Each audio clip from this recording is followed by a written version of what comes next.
My next guest just returned from those NAFTA talks in Mexico. He's joining me for his first interview since those talks, Republican Congressman from South Carolina, Mr. Tom Rice. Congressman, good to have you here. Welcome back to home territory. Trish, I'm a big fan. Oh, thank you very much. I appreciate it. So tell us, what happened in Mexico? You know, it was very positive. I was in Montreal 3 or 4 weeks ago for the last round, and the message there was maybe the ice is broken. Folks who weren't coming to the table, particularly the Canadians, were suddenly at the table. And the message here in Mexico City was the optimism that came out of Canada is continuing. It was overall very positive, and it sounds like, you know, big moves are being made in the negotiation, and I came away feeling optimistic that we would have a deal sooner rather than later. Congressman, what is the biggest thing that you think you can accomplish here with the renegotiation of NAFTA? What would you like to see done?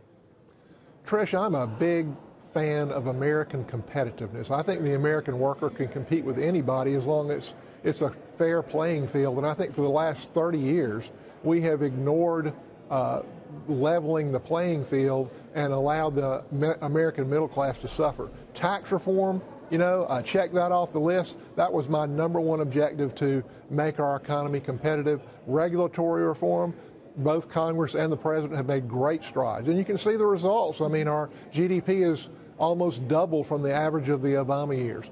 If we can get something done on NAFTA, you know, 30 years ago, we could accept trade deals that maybe weren't quite as fair to America because we were so far ahead of the rest of the world, but we're not anymore. They need to be on a level playing field, and I think this NAFTA renegotiation is a great thing. If President Trump can pull this off, tax reform, regulatory reform, and trade reform, I think you'll see further acceleration in our economy, and he will be one of the most accomplished presidents in recent times. And then if we can get something done on high-skilled immigration, which makes us even more competitive, Katie, bar the door, Trish. I think our economy is going to continue to rise. Well, that would be great. Let me ask you, though, to get into some of the nitty-gritty of NAFTA, help me understand what your biggest concern about the current arrangement is, what it is. Go ahead. The 5 issues that everybody raises, from the Mexican government, Canadian government, the businesses that we run across, that they're issues that just continually come up. And one is this dispute resolution issue, which our trade ambassador is concerned about, us giving up sovereignty to people outside the United States, satisfying our own trade disputes. One is the de minimis rules at the border, where we allow products to come in from Canada and Mexico up to $800 without having any big to-do at the border. And in Mexico, I think the cutoff is like $15.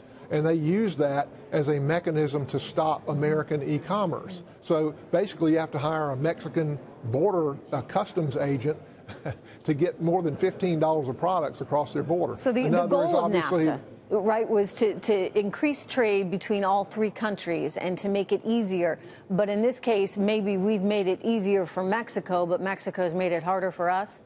Exactly. Now, I will tell you, Trish, I have not spoken to one person in the United States government or the Mexican government or the Canadian government or anybody in business who thinks that we don't need an updated NAFTA. Everybody agrees with that. But, you know, these negotiations are difficult. And, of course, the president is going to be using harsh terms. I would do the same thing because... Do you think that these tariffs are part of those harsh terms? Are they part of the negotiation here with Canada specifically? Well, he said yesterday that if he could get a good NAFTA, that Canada and Mexico would be excluded from the steel tariffs. That's a pretty good indication to me, isn't it, to you? I mean, you don't go into a negotiation saying, look, I'm gonna buy your house no matter what the price is, but I'd like a little lower price. You don't go into a NAFTA negotiation saying, we're going to stick with NAFTA no matter what, but we'd like to adjust a few things. Of course you don't do that. Of course you indicate that you are playing hardball, that you want to get the best deal you can for the American worker, and I am behind the president in that, and I support him in it.